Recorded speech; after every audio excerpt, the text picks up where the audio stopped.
With the Lucky Land Slots, you can get lucky just about anywhere. Dearly beloved, we are gathered here today to... Has anyone seen the bride and groom? Sorry, we're here. We were getting lucky in the limo and we lost track of time. No, Lucky Land Casino, with cash prizes that add up quicker than a guest registry. In that case, I pronounce you lucky. Play for free at LuckyLandSlots.com. No purchase necessary. VGW Group. Void where prohibited by law. 18+. Terms and conditions apply. Agora, na Rádio Edu, EduComcast, seu novo podcast sobre educomunicação.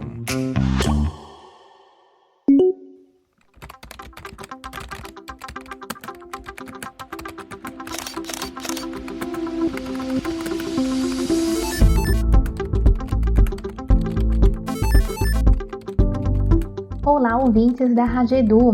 Começamos este novo episódio do EduComcast com uma pergunta a vocês, em especial para os que atuam no cenário educacional.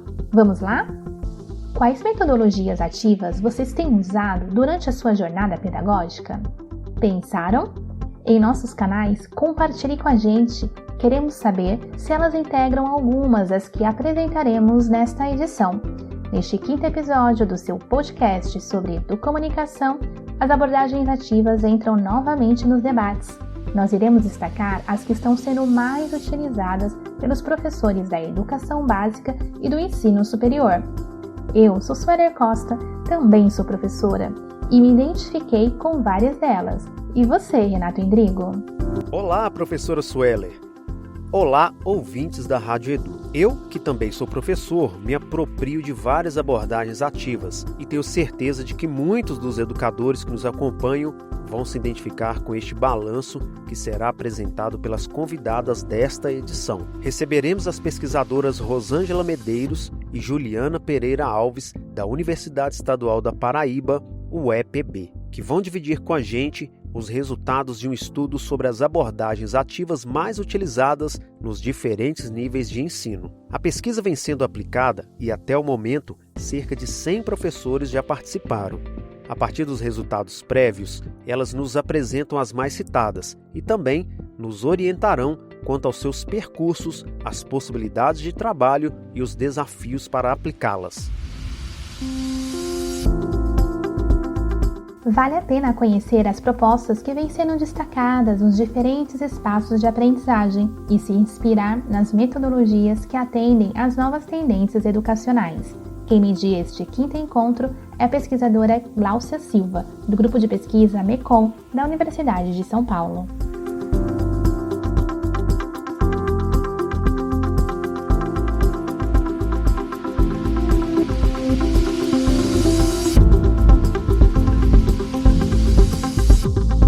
Olá, boa noite, sejam bem-vindos ao nosso curso formativo Mídias e Tecnologias na Interface Educação e Comunicação.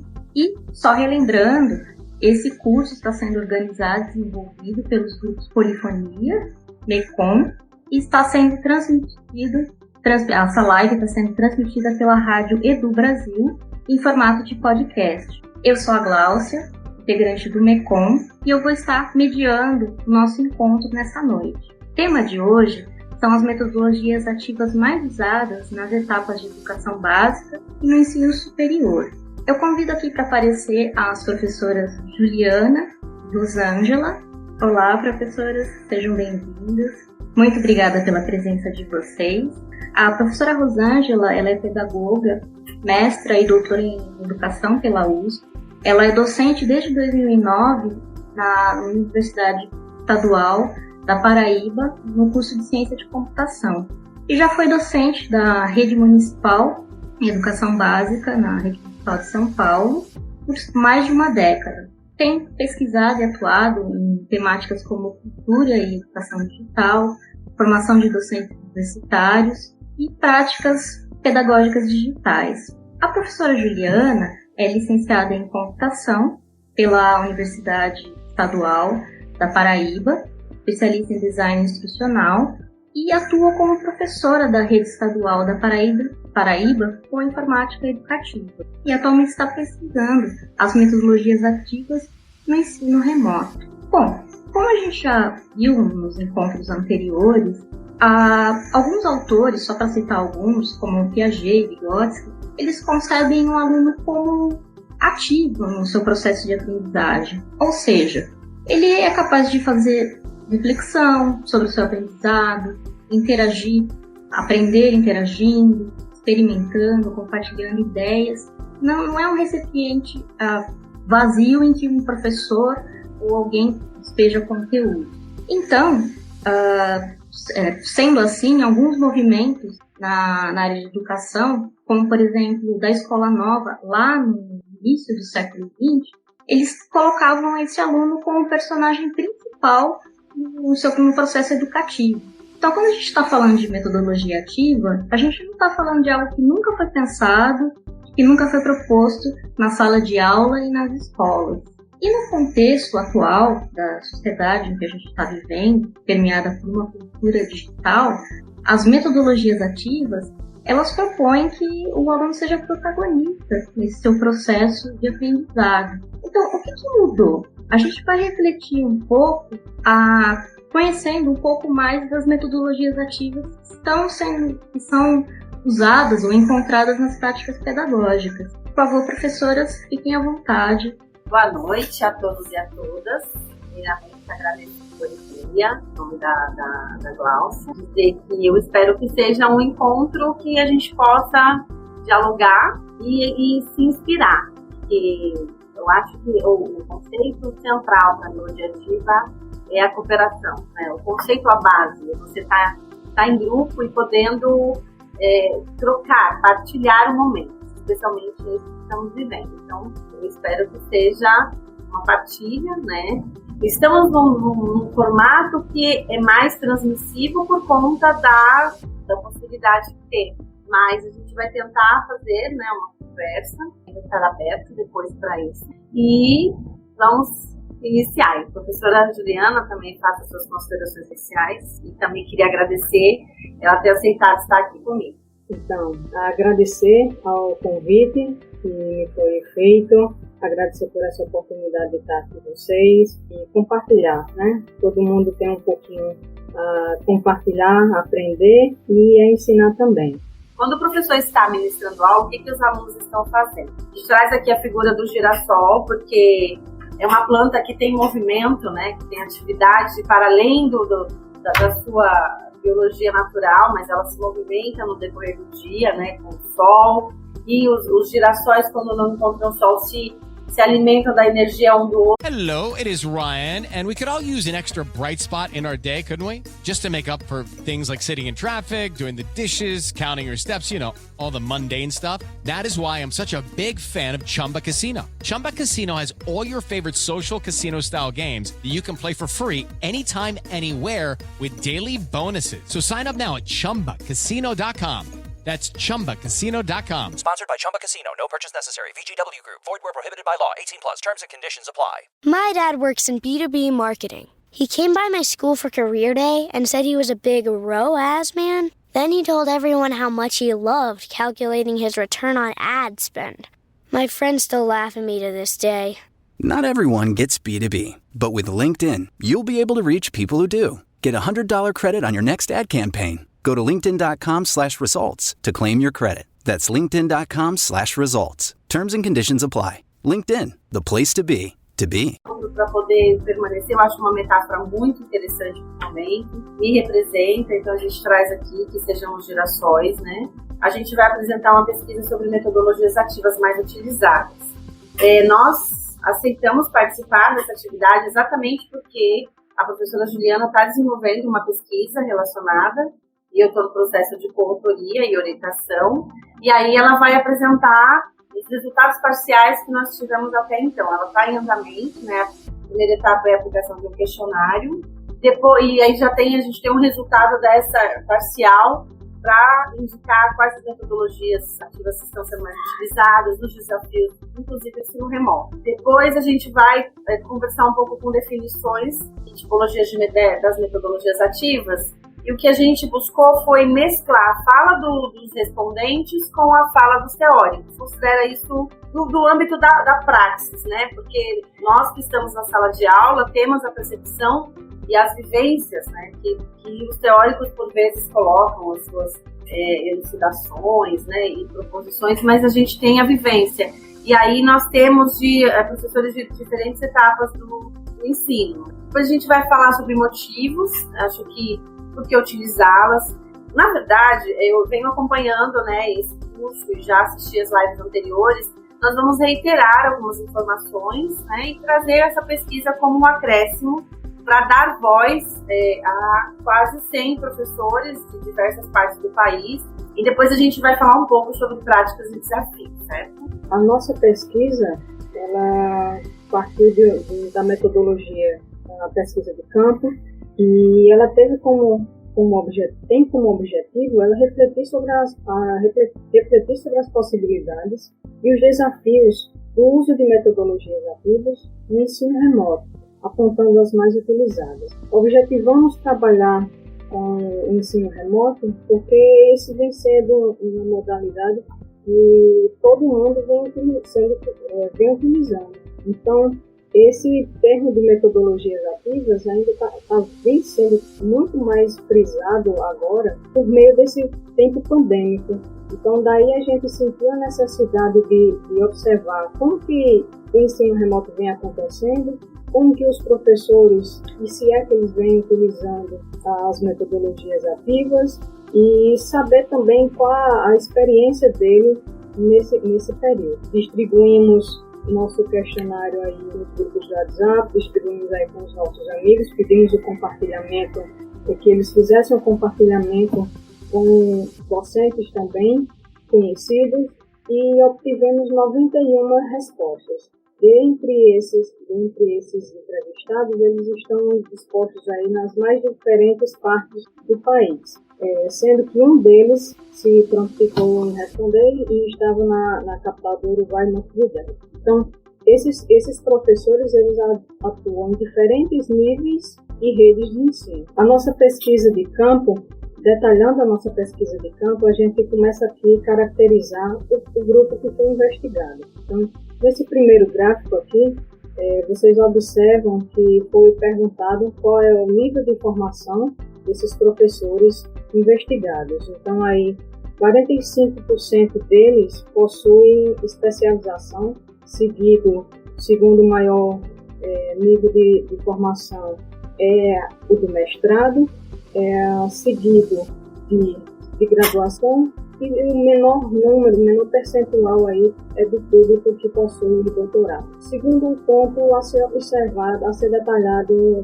desse público. Qual era o curso, a área de formação desses professores? Então, 31 deles estão na área de ciências humanas, 10 na área de ciências exatas e da terra, 8 na área de linguística, letras e arte, e o menor grupo, apenas um, aí sendo representado, uma pessoa da área de ciências agrárias. Terceiro ponto a ser detalhado: em que região esse professor atua?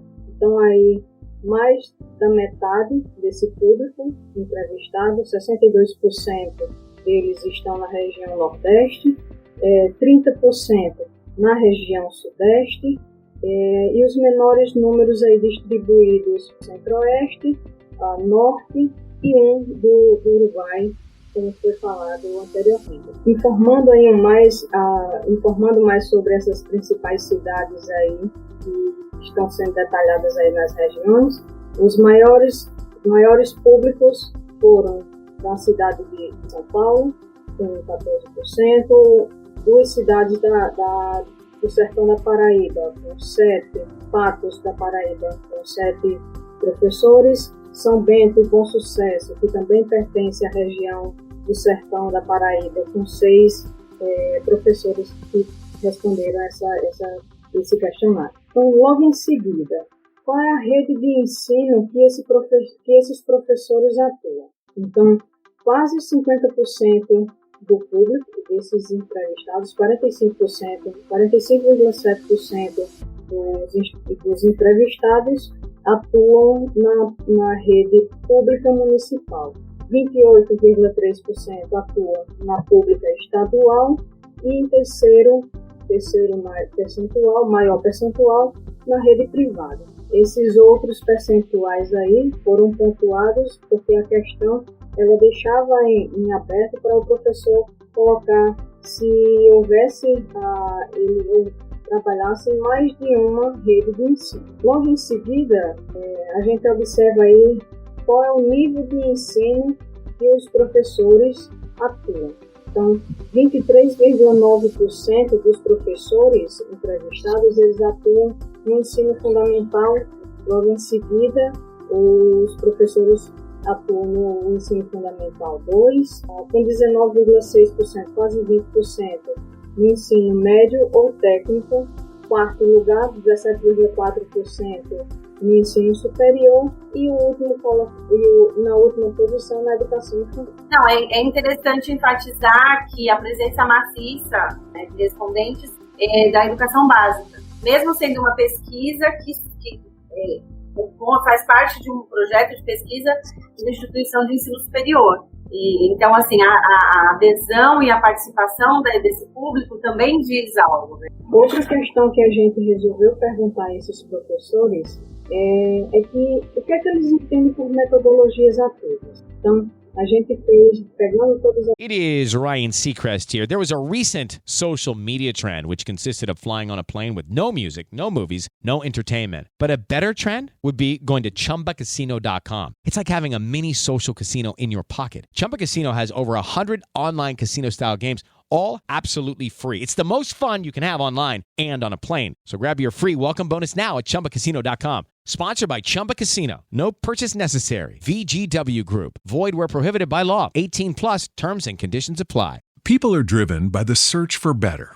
But when it comes to hiring, the best way to search for a candidate isn't to search at all. Don't search, match with Indeed. The hiring process can be slow and overwhelming. Simplify hiring with Indeed. Indeed is your matching and hiring platform. With over 350 million global monthly visitors according to Indeed data, and a matching engine that helps you find quality candidates fast.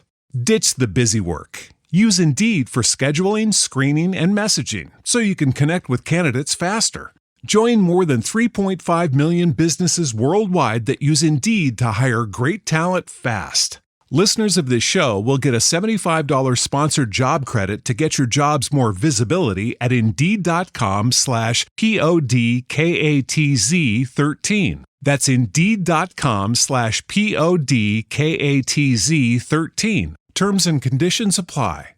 As respostas deles, a gente resolveu fazer uma nuvem de palavras, temas chaves aí das respostas dos professores. Então, aí vocês veem que eles entendem por metodologias ativas a questão do protagonismo, de uma metodologia ativa, um aluno estando à frente, priorizando aí o ensino com qualidade, a aprendizagem e como essa aprendizagem acontece. A gente também explorou, como eu disse para vocês, um diálogo. Como eu disse, nós fizemos um diálogo entre os professores, né, os respondentes até então, e os autores que estão em voga para falar sobre metodologias ativas. Então, a professora A, né, falou que enfatizou essa questão da participação efetiva. E aí, essa palavra protagonismo, né, tem ficado muito em alta, porque está relacionada com engajamento. E no ensino remoto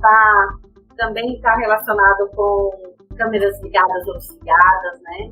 Mas aí o professor Moran trabalha junto com a professora Dênia Falcão, que apresentou belamente a live passada, né? Então é uma responsabilidade para a gente muito grandiosa ter uma live depois da professora Dênia, né?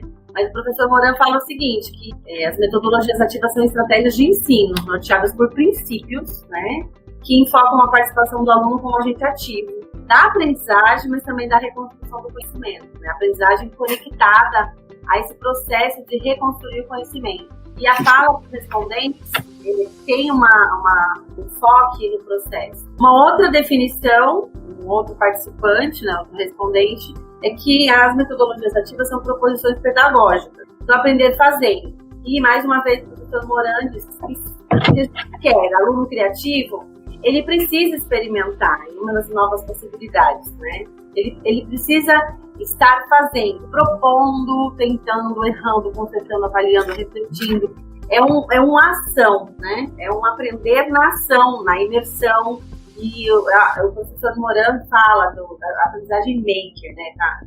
É um termo que, por vezes, aparece. E só colocar no protagonismo, né? É mais complexo do que só falar. Porque exige um planejamento e questões que a gente vai apontar mais à frente. Então, o aluno também faz aula para o professor Ciro. E o Pedro Demo, ele faz a seguinte pergunta, ele é bem provocativo, ele tem uma obra sobre atividades de aprendizagem. E ele fala assim, olha, bom, a escola, ela se baseia na aula desde que ela se formou, né? Então, é o coração da escola. Mas essa aula não funciona mais. Para que ela serve? Aí ele responde, falta algo. Não é aula, falta atividade de aprendizagem. Porque a aula a gente sempre conectou, sempre praticou, exerceu como atividade de ensino expositivo, né? E aí, para finalizar, porque vocês não precisam dessas definições, vocês já tiveram na live anterior, mas a gente quis trazer essa fala, né, da pesquisa, né, os dados estarem aqui falando, e a gente pode pensar o seguinte, bom, como a Glaucia já disse, e a gente sempre lê, não é nada novo. O que é novo é o volume de vozes que tem falado sobre isso, e com a roupagem das tecnologias digitais, nessa interface da comunicação e educação. Então, a gente pode pensar que é um conjunto de princípios, de abordagens metodológicas, de técnicas de ensino e de atividades, que podem ser mescladas, e aí o professor Paulo Souza fala de uma abordagem multimetodológica. Porque, assim, eu não sei vocês, né? Depois eu vou contar um pouco do que eu penso que eu faço. Eu não acordo e falo assim, hoje eu vou aplicar uma metodologia ativa. Eu tenho pressupostos e princípios que norteiam minha prática. E quando eu vou fazer o planejamento, eu escrevo. Porque eu sou muito de escrita, né? De organizar o planejamento primeiro no papel à mão. E aí, a gente mistura muito, a gente mescla muito, né? Até uma aula expositiva dialogada, ela pode ser considerada uma metodologia ativa, porque ela pode ser realizada em uma única aula para explorar um assunto específico. Pode envolver vários temas em um projeto, pode durar um semestre, um ano ou um curso inteiro, envolvendo um ou mais professores ou toda a instituição. E aí, isso vai do nível micro para o macro, porque daí envolve também remodelagem de currículos, de tempos e de espaços. Também fiz um levantamento das publicações a respeito desde 2016, em 2 repositórios online. E aí, existem experiências de cursos todos baseados em metodologias ativas, por exemplo, né, em uma delas muito utilizada. Eu não vou falar agora. Porque as tipologias são várias. Gente, a quantidade de nomes para a metodologia ativa é uma loucura. Eu querendo, né, assim, bom, deixa eu ver o que eu vou resumir, o que a gente vai apresentar, o que enfocas mais utilizadas. O professor Souza, por exemplo, ele não utiliza os nomes comuns, ele utiliza a pedagogia da pergunta, a pedagogia das conexões, a pedagogia das metáforas. Ele faz um outro caminho, né, e enfatiza a questão da pedagogia como conjunto, né, de educativo, de didáticas, práticas e princípios. Cada autor ou cada produção vai por um caminho. Inclusive, quando você coloca metodologias ativas para comprar de obras, é um volume gigantesco. Então, isso virou um mercado editorial grandioso, porque nós, docentes, nós gostamos de trocar experiências pedagógicas. Mas antes disso, a gente precisa pensar quais os pressupostos que baseiam a nossa prática. E olhar para isso com um olhar de, bom, o que eu quero com o meu aluno, não para. E eu enfatizei aqui a aprendizagem baseada em projeto. Essa obra da professora Lilian Bassi e do professor Moran, quando falam em aprendizagem baseada em projeto, show de bola. Eu recomendo, porque tem algumas obras que a gente vai mostrar que elas falam só sobre aprendizagem baseada em projeto, né? Mas essa obra aqui, ela faz um detalhamento específico dessa tipologia de metodologia ativa. Então, falando que existem projetos para um mês, existe projeto institucional, enfim, variado. E aí, quais que são as metodologias conhecidas mais pelos entrevistados? Afinal, a gente veio falar sobre as metodologias ativas mais utilizadas. Vocês já conhecem várias. Eu podia até perguntar no chat quais vocês têm utilizado. Para o grupo que respondeu, aparece nessa ordem. Existem atividades e tarefas, todas baseadas em projetos. Depois em jogos, então uso de jogos. A tal da sala de aula invertida, a aprendizagem baseada em problema, em pares. E tem professores que responderam todas as opções anteriores, né, que eles conhecem. Essa foi a pergunta. Aí a gente vai falar um pouco de cada uma. E aí, professora Juliana. Então, dando sequência, eu concordo com a professora Rosângela quando ela diz que eu, quando acordo, eu já sei qual aquela estratégia, a tipologia de metodologia ativa que eu vou utilizar, né? Eu também compartilho desse mesmo pensamento, né? E até por essa diversidade toda de tipologia, de estratégias, será que muitas vezes a gente nas nossas práticas não fazemos uso de algumas tipologias que muitas vezes a gente nem sabe que a nossa prática ela é definida como tipologia X ou Y? Então, aqui a gente trouxe algumas para compartilhar com vocês. Então, a aprendizagem baseada em projeto, ou Problem-Based Learning, então, ela consiste em uma estratégia ou uma metodologia educacional que ela se dá por meio de uma contextualização, tarefas que foram planejadas e geralmente elas envolvem uma situações reais. Então, o objetivo dessa estratégia ativa é estruturar o processo de resolução de problemas por meio da criação de serviços ou desenvolvimento de produtos, gerando assim um processo de aprendizagem. Então, a segunda estratégia é a aprendizagem baseada em problema, o Problem-Based Learning, a PBL, que é bem mais conhecida, né? Então, uma curiosidade até sobre essa metodologia, esse tipo de metodologia ativa, é que ela é definida como uma aprendizagem que ela foi resultante de equipes de estudantes que estavam trabalhando sobre problemas.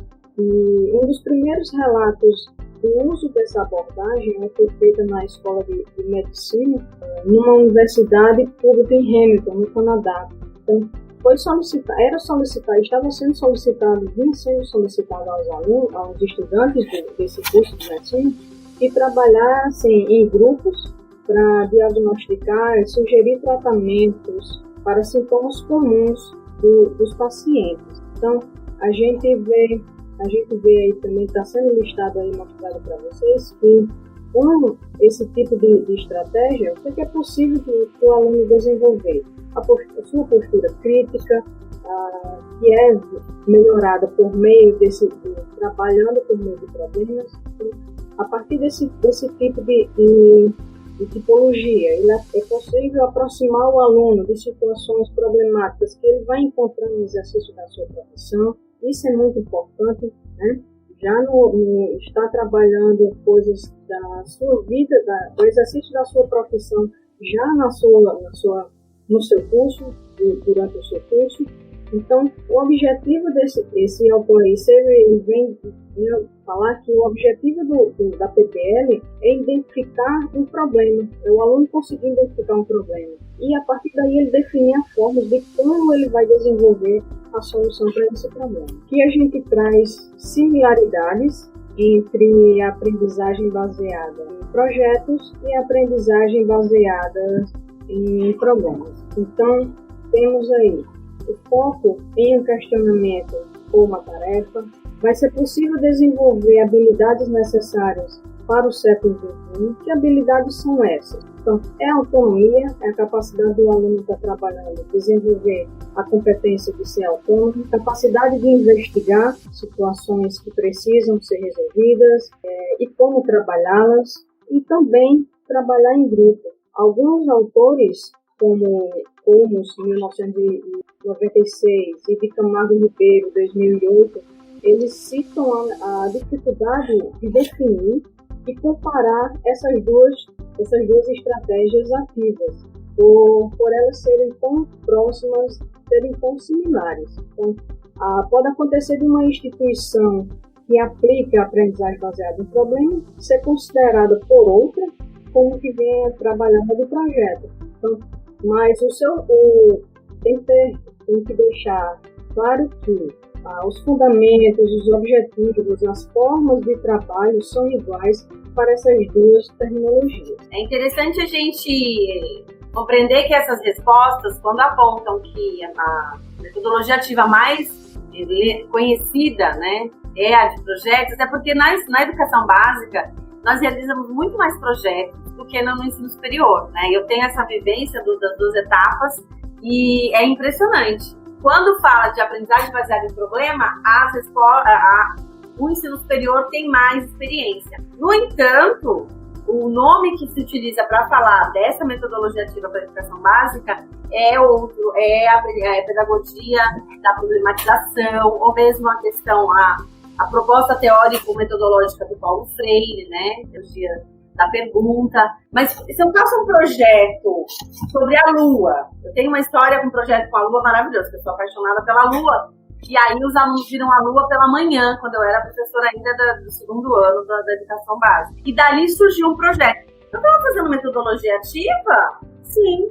Porque existem autores que eles colocam, classificam, dão um passo a passo, mas o pressuposto e o princípio, se ele está baseado na atividade, na ação, né, no fazer, no envolvimento emocional, na exploração multissensorial, nessa coisa da colaboração, quando a gente fala em metodologia ativa. Então, você, na escola, a gente vive operacionalizando metodologia ativa. O que acontece é que nem sempre a gente nem se sistematiza, nem nomeia dessa forma. A partir de hoje, mesmo no ensino remoto, vocês podem olhar para as práticas, e a gente vai falar isso daqui a pouco. Bom, é até interessante. Eu falo com a professora Juliana, né, porque a gente tem uns diálogos, ela acompanha minhas aulas remotas em alguns momentos, eu falo, bom, aqui o que eu estou fazendo de metodologia ativa, o que eu posso contribuir, o que eu posso melhorar, porque às vezes a gente tem o pressuposto, mas aí a gente reproduz o ensino. Continua, senão eu vou falar demais, vai. Já acompanhando aqui algumas perguntas, alguns comentários aqui no chat, uma pessoa que comentou que não citamos o design thinking, mas que é muito utilizada, é verdade. Só que a gente resolveu trabalhar aqui algumas tipologias, algumas estratégias que eram mais comuns do que o próprio design thinking, tá? Levando em consideração até também as respostas dos professores, certo? Então, essa metodologia, essa abordagem aí, que vem sendo mais... It is Ryan Seacrest here. There was a recent social media trend which consisted of flying on a plane with no music, no movies, no entertainment. But a better trend would be going to ChumbaCasino.com. It's like having a mini social casino in your pocket. Chumba Casino has over 100 online casino-style games, all absolutely free. It's the most fun you can have online and on a plane. So grab your free welcome bonus now at ChumbaCasino.com. Sponsored by Chumba Casino. No purchase necessary. VGW Group. Void where prohibited by law. 18 plus. Terms and conditions apply. Bem trabalhada abrindo só um parêntese falando aqui um pouquinho dela, ela vem sendo trabalhada bem fortemente agora, nesses últimos tempos na educação, mas ela já era uma metodologia que ela era utilizada no mundo corporativo de forma bem forte. Então, percebendo o resultado de como ela era efetiva, por que não levar para a educação? Então é isso que é por isso que o design thinking vem sendo inserido cada vez mais na educação também, tá? Para quem não conhece um pouquinho, falando aqui de forma bem prática, bem resumida, essa estratégia consiste em você trabalhar o problema em si. Quando se existe tem uma situação que precisa ser resolvida, vai se trabalhar fortemente o problema. Trabalhar o problema, entender o problema, quem são as pessoas que são atingidas por ele, o que elas sentem, quais são suas necessidades, e de acordo com todo esse levantamento que é feito, aí a solução para isso é que ela termina sendo construída com base nesses dados levantados. Conforme esse autor aqui, Acosta 2016, ele faz uma diferenciação entre a aprendizagem baseada em projeto e a aprendizagem baseada em problema.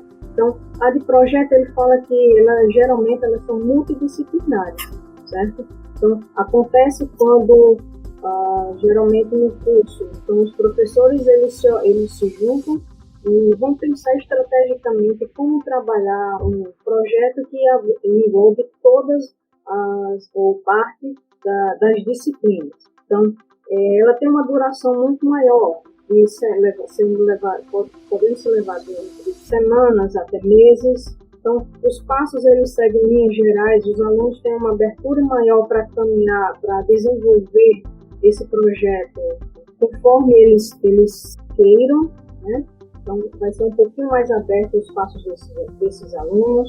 Então, vai incluir também uma criação, vai gerar a criação de um produto, geralmente inclui a criação de um produto ou de uma solução, e ela utiliza-se de tarefas autênticas e reais. Já a aprendizagem baseada em problema, ela geralmente vem tratar de um único assunto. Vai ter uma duração menor do que comparada da aprendizagem baseada em projeto.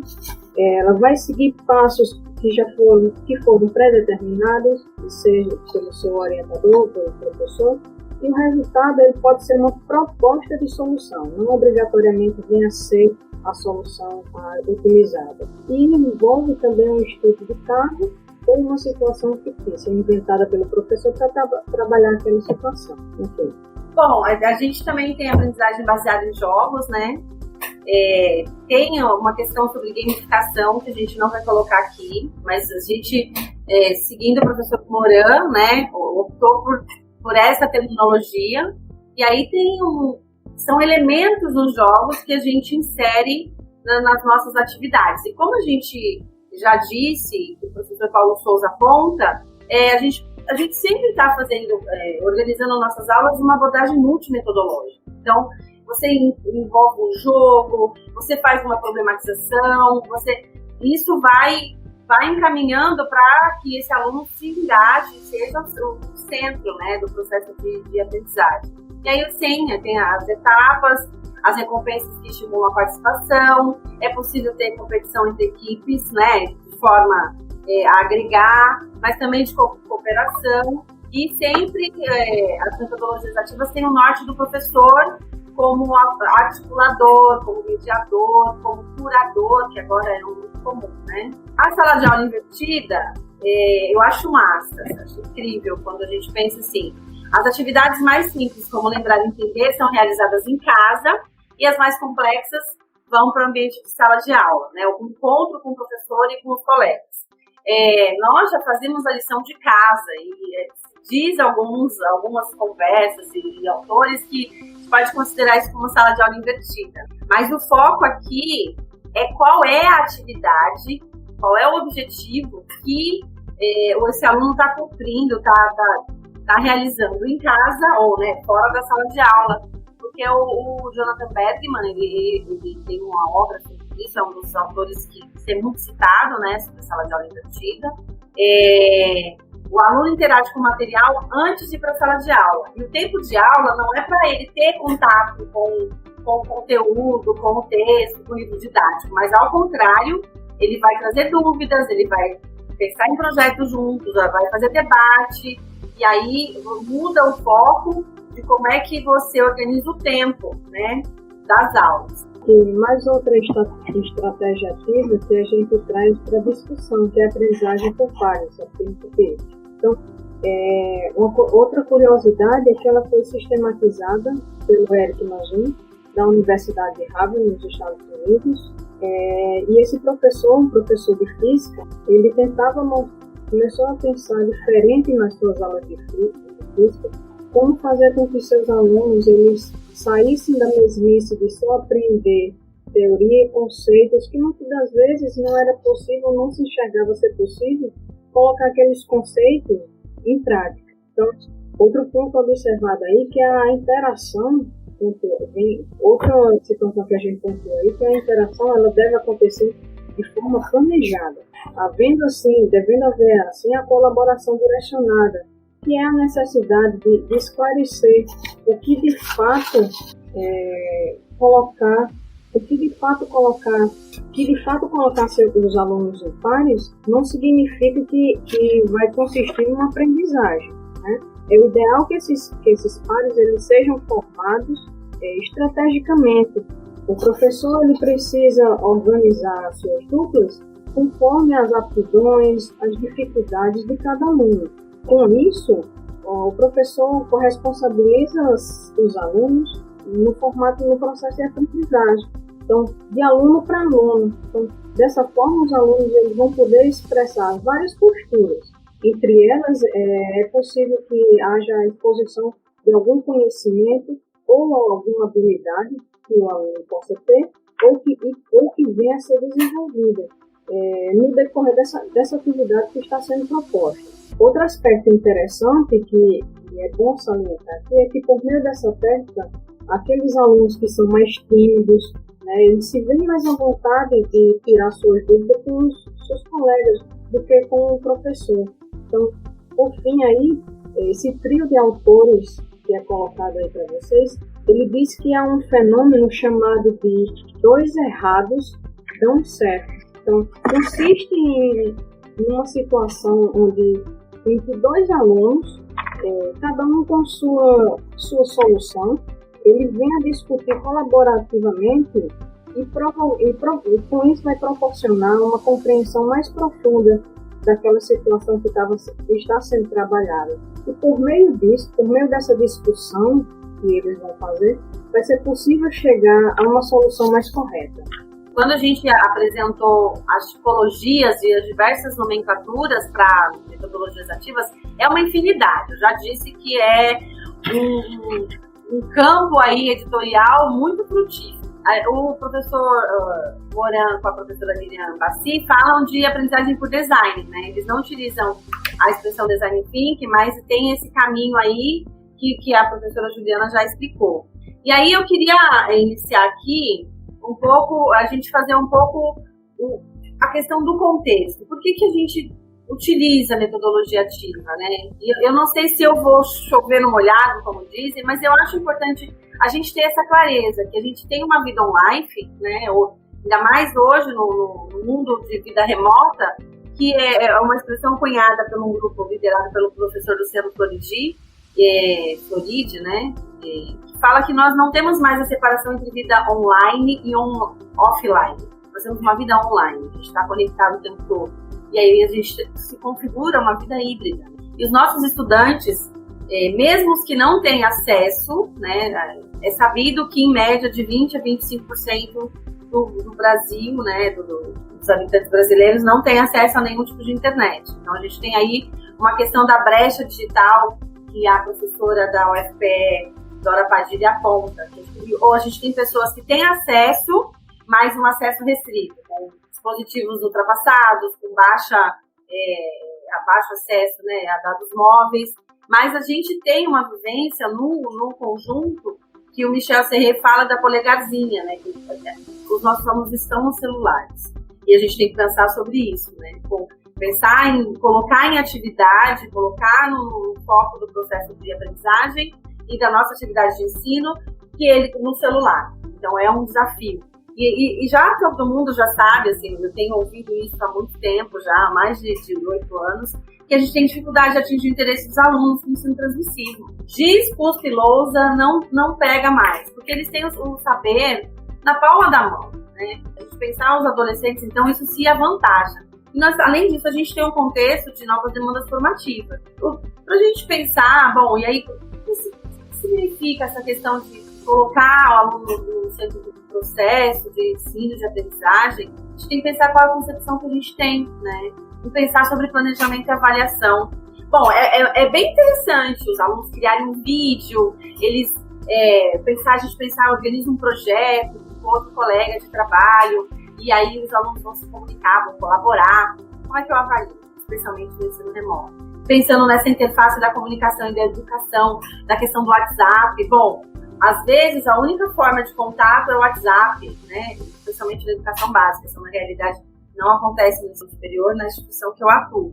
Mas tem que pensar toda essa questão. Bom, o WhatsApp é um tipo de ferramenta, como é que utiliza na educação, como é que a gente recria esses usos de um dispositivo, né, de um aplicativo que é oriundo da comunicação instantânea. E aí, assim, a gente pensa, isso é bem assim, para mim é muito importante, sabe? Eu sempre me faço essa pergunta quando eu estou planejando ou quando eu penso numa atividade, qualquer que seja ela. Eu quero transmitir ou propiciar a vivência imersiva. Quando eu estou com um aluno, eu tenho na universidade salas com 45 alunos. Como é que faz isso para engajar? Eu vou motivar pela nota ou pela atividade? Eu vou enxergar, vou ter empatia com esse aluno ou eu só vou expor o meu conteúdo porque eu quero cumprir a carga programática? Eu vou pensar em atividades individuais, coletivas, mistas.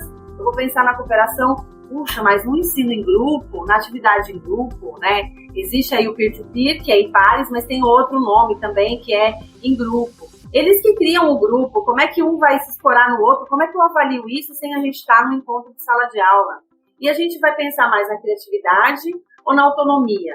E sempre perpassando a mobilidade. Porque, como já disse, eles estão mais em celulares. Eu não sei com vocês, mas comigo tem sido assim.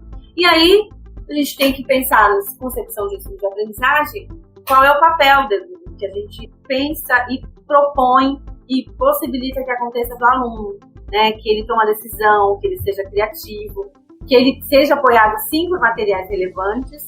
E como a gente organiza esses materiais relevantes, a gente tem um papel de curadoria, que está sendo muito comum, né, como eu disse, na área de educação, arquitetura de aprendizagem, curadoria da aprendizagem, porque você vai selecionar, às vezes você não vai produzir o material relevante, mas você vai fazer com que eles encontrem sentido nesse mosaico infinito que é a internet, né, de atividades, de vídeos. Então a gente cria caminhos, trilhas de aprendizagem, né, tem propostas de webquest que eu não encontrei aqui, mas pode ser considerado a organização de um jeito de encaminhar como metodologia ativa. E aí, essa pirâmide, a professora Denner já falou na live passada que ela é bem polêmica, né, do Edgar Dale, mas eu sempre penso, quando eu trabalho com formação docente, né, que trabalhei já há um tempo também, eu sempre peço, a primeira coisa que eu pergunto, ou as primeiras, como é que você, professor, aprende? E como é que foi uma experiência que você teve de aprendizagem de educação básica que te marcou até hoje? E sempre, eu não conhecia Edgar Dale quando eu fazia isso, né, falando de muito tempo atrás. Eu trabalhei aqui também em licenciatura, não falei na apresentação, mas eu já trabalhei com a licenciatura. Quando a gente envolve alguma aprendizagem com apresentação, com arte, com emoção, quando a gente discute, quando a gente ensina, e aí se configura o que o Edgar Dale fala, né? E ele está falando disso em 1900 bolinha.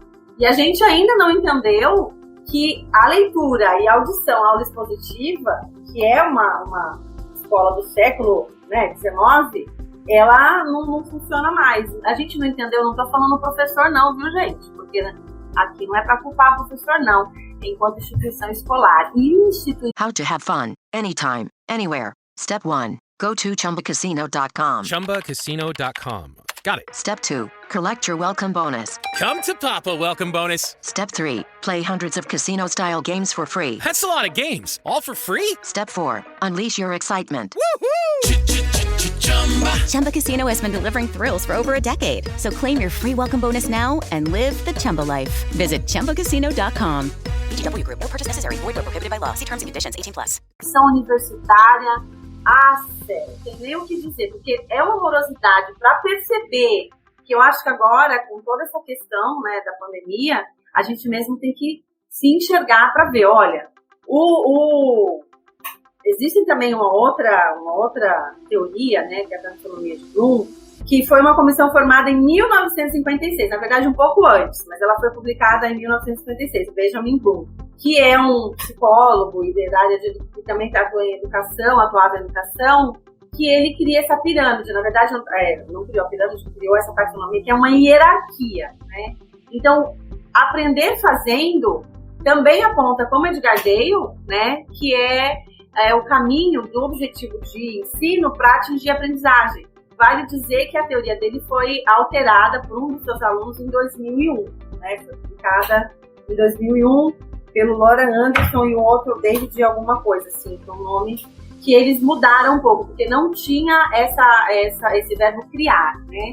Era de síntese, e eles acrescentaram tendo em vista esse contexto todo que a gente vive do mundo digital, certo? E aí, se a gente pensar no ensino remoto, e eu estou aqui preocupada com o tempo, eu vou tentar acelerar, quais as atividades mais que a gente está pensando e a gente dá conta de fazer? Porque às vezes, a professora Vaniquens, que ela diz, a gente tem que fazer educação do possível.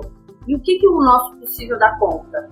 Se a gente está pensando ou dá conta ou consegue um vídeo e um texto com esses alunos, ou se a gente consegue pensar e consegue fazer com que eles realizem atividades que eles coloquem a mão na massa, né? E quando perguntou para o grupo que já tinha respondido quais, bom, eles conheciam aquelas metodologias ativas, ninguém falou de design thinking. Então a pessoa aqui, né, que respondeu do design tem razão, é muito novo. Eu ouvi design thinking em 2018 na USP, né, quando eu estava no meio do doutorado, até então ninguém tinha falado. Mas aqui é para a gente, as que são mais utilizadas, para a gente entender o que acontece. E aí, as metodologias ativas mais utilizadas é a de projeto. Depois, a sala de aula invertida, com jogos e problemas. Olha que interessante. Não foi reconhecida como um trabalho que se realiza nas aulas remotas, né? Outra questão que a gente colocou foi os desafios. Então, a gente, quais as utilizadas e quais os desafios. E aqui, óbvio, que vocês têm a mesma percepção, né? E aí, a ideia é pensar que caminhos que a gente pode organizar nosso ensino remoto para que esse aluno seja sujeito e protagonista da aprendizagem.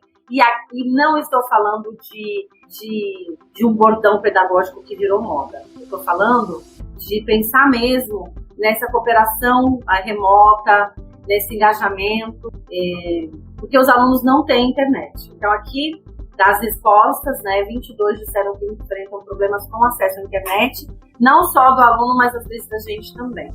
A ausência de acompanhamento familiar é outra questão, porque a escola hoje, ela mostra que ela tem uma função social importante. Nós que somos, no caso, e que trabalhamos e que estamos trabalhando em casa com as crianças fazendo suas aulas remotas, a gente enfrenta um desafio sem tamanho.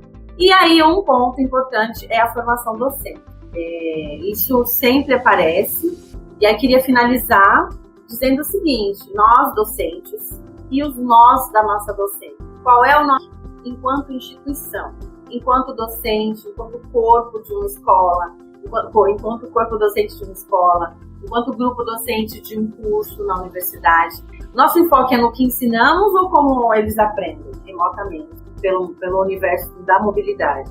E aí a gente tende, isso eu estou trazendo da minha tese de doutorado, que o docente universitário, mas mesmo o docente da educação básica, ele tende a reproduzir o ensino que ele aprendeu, mas não que ele aprendeu no curso de formação, como estudante. Então a gente tem que rememorar, eu gosto, né, como disse, quais foram as atividades que realmente foram marcantes, que realmente fizeram sentido, que o conhecimento fez parte de mim, que faz até hoje, que reconstruiu a minha percepção sobre física, ou sobre, sei lá, matemática, ou sobre capitanias hereditárias, né? E aí a gente tem que pensar que a docência também tem que ser ativa, porque se nós reproduzimos, nós exigimos que os alunos sejam, né, ativos, mas como é que está a nossa atividade? E a questão do tempo, e a questão do planejamento. Será que a comunidade de prática não é um bom caminho? O que vocês estão fazendo aqui de formar na ação, né? De estar conversando é um caminho, né? Para pensar essa formação e mais. Uma formação continuada em rede, de modo imersivo, com metodologias ativas, né? Vivenciando mesmo, baseando nas demandas docentes do ensino remoto. Então, essa proposta aqui que vocês estão organizando é fantástica. Assim, eu fiquei muito impressionada e também quem se dispôs a participar dela. E aí queria finalizar, né? Só mostrar que eu não vou comentar. Eu disse para a professora Glaucia, Glaucia, te coloquei como professora aqui porque você estava até pouco tempo atrás. várias obras, né? Várias obras que esse aqui foi o que eu utilizei, a gente utilizou mais, esse primeiro, né, da professora Helena Bacilli e José Moran, mas tem outras, eu coloquei aqui para vocês, a gente fez uma curadoria, tá? Então, vocês ficam à vontade, vão receber esse material. Esse daqui foi o que eu falei, é do professor Paulo Henrique, né, Souza, que ele cria umas nomenclaturas diferentes, eu falei. Aí aqui tem mais voltado para o ensino superior, né, algumas e outras não, também PBL, aprendizagem baseada em projeto, em problema, tem uma que é sobre jogos digitais de aprendizagem, estão vendo que tem que fala de gamificação, da sala de aula invertida, né, aqui do Jonathan Bergman, e eu gosto muito dessa imagem que faz a integração da sala de aula invertida com outras metodologias ativas. Então, dá para mostrar um pouco sobre que a gente tem uma multimetodologia, né?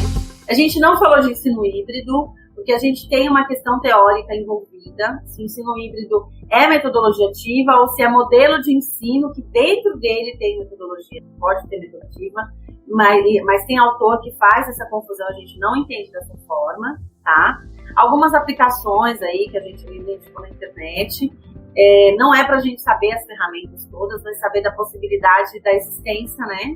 E de um livro sobre o WhatsApp na educação, que eu já falei sobre ele, e eu sei que vocês, fiquei sabendo hoje que vocês vão ter aí uma outra live aí sobre o uso do WhatsApp na educação.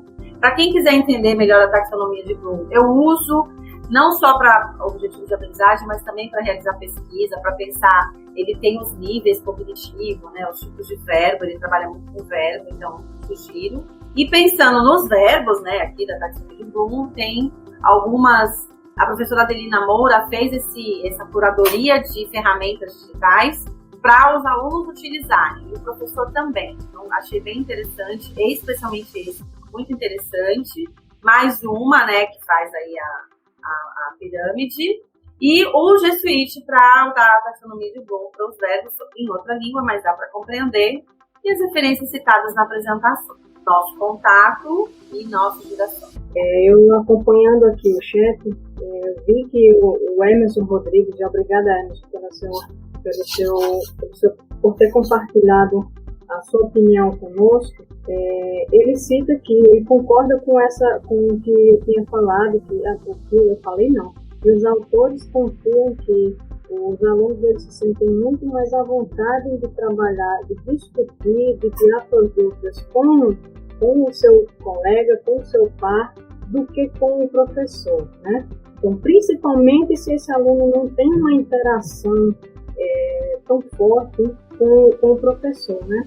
Outra coisa que eu posso até contar para vocês, que eu também sou aluna de um curso que está acontecendo também no ensino remoto, que eu venho observando que nas aulas daqueles professores que eu tenho uma interação maior do que eles, eu tenho uma espécie de proximidade maior com eles, as aulas deles continuam tendo uma boa qualidade. Do contrário, diferentemente daqueles professores que terminam tendo uma postura mais fechada, eu tenho uma certa dificuldade de me manter em contato melhor com esse professor. Quando eu estava coletando as informações, as respostas dos professores, eu fiquei pensando aí nesses professores, quase um ano já de ensino remoto, quase um ano inteiro do letivo de ensino remoto, né? Eu fiquei preocupada com esses professores também, até porque uma das dificuldades que eles listaram foi que eles estavam cansados, né? Eles estavam tendo muita dificuldade porque estavam muito sobrecarregados. Então, pensando nesse cenário aí de incerteza de quando volta ou não o ensino presencial, e em concordância também com uma nota que foi divulgada pelo Conselho Nacional de Educação, que autorizando o ensino remoto para 2021, né, e tendo os professores já essa experiência de quase um ano com o ensino remoto, fica a pergunta para você, para mim também, que sou professora do ensino remoto, passei a ser professora do ensino remoto também. O que é que eu posso fazer no próximo ano? Pensar em espaço maior, né? O que é que eu posso pensar no próximo ano? O que é que eu posso fazer de diferente? Como que as metodologias ativas elas poderiam me ajudar com alguma estratégia melhor que eu pudesse melhorar a minha aula? Como é que eu poderia utilizá-las nas minhas aulas para que pudessem facilitar eu trazer esses alunos mais para perto de mim, né?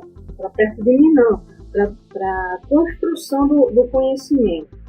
O pessoal acho que vocês estão acompanhando, o pessoal está elogiando, né, as reflexões que vocês trouxeram, né, os autores. Eu selecionei, assim, algumas. A Lilian está amando aprender com vocês. O Francisco comenta que a discussão é muito boa. A Edvanice agradece por aprender mais sobre metodologias ativas. Então, é o que é possível. Então, eu agradeço, eu desejo que continuemos no caminho de educação possível, né? E que a gente esteja junto, pode contar com a gente, mandar e-mail. E eu queria mandar um beijo bem grande para todo mundo que está aqui, que a gente conhece. E se o professor Adilson Citelli estiver aí, eu outro um para ele também. Parabéns. Ele está assistindo. Beijo, professora! Eu fui sua aluna na graduação, no mestrado, em algum momento da minha história na USP. Agradecemos mesmo, Rosângela e Juliana. Foi muito bom mesmo. Ótimas reflexões. E assim a gente finaliza aqui a nossa live. E vamos aguardar a próxima. Bye. Bye, gente.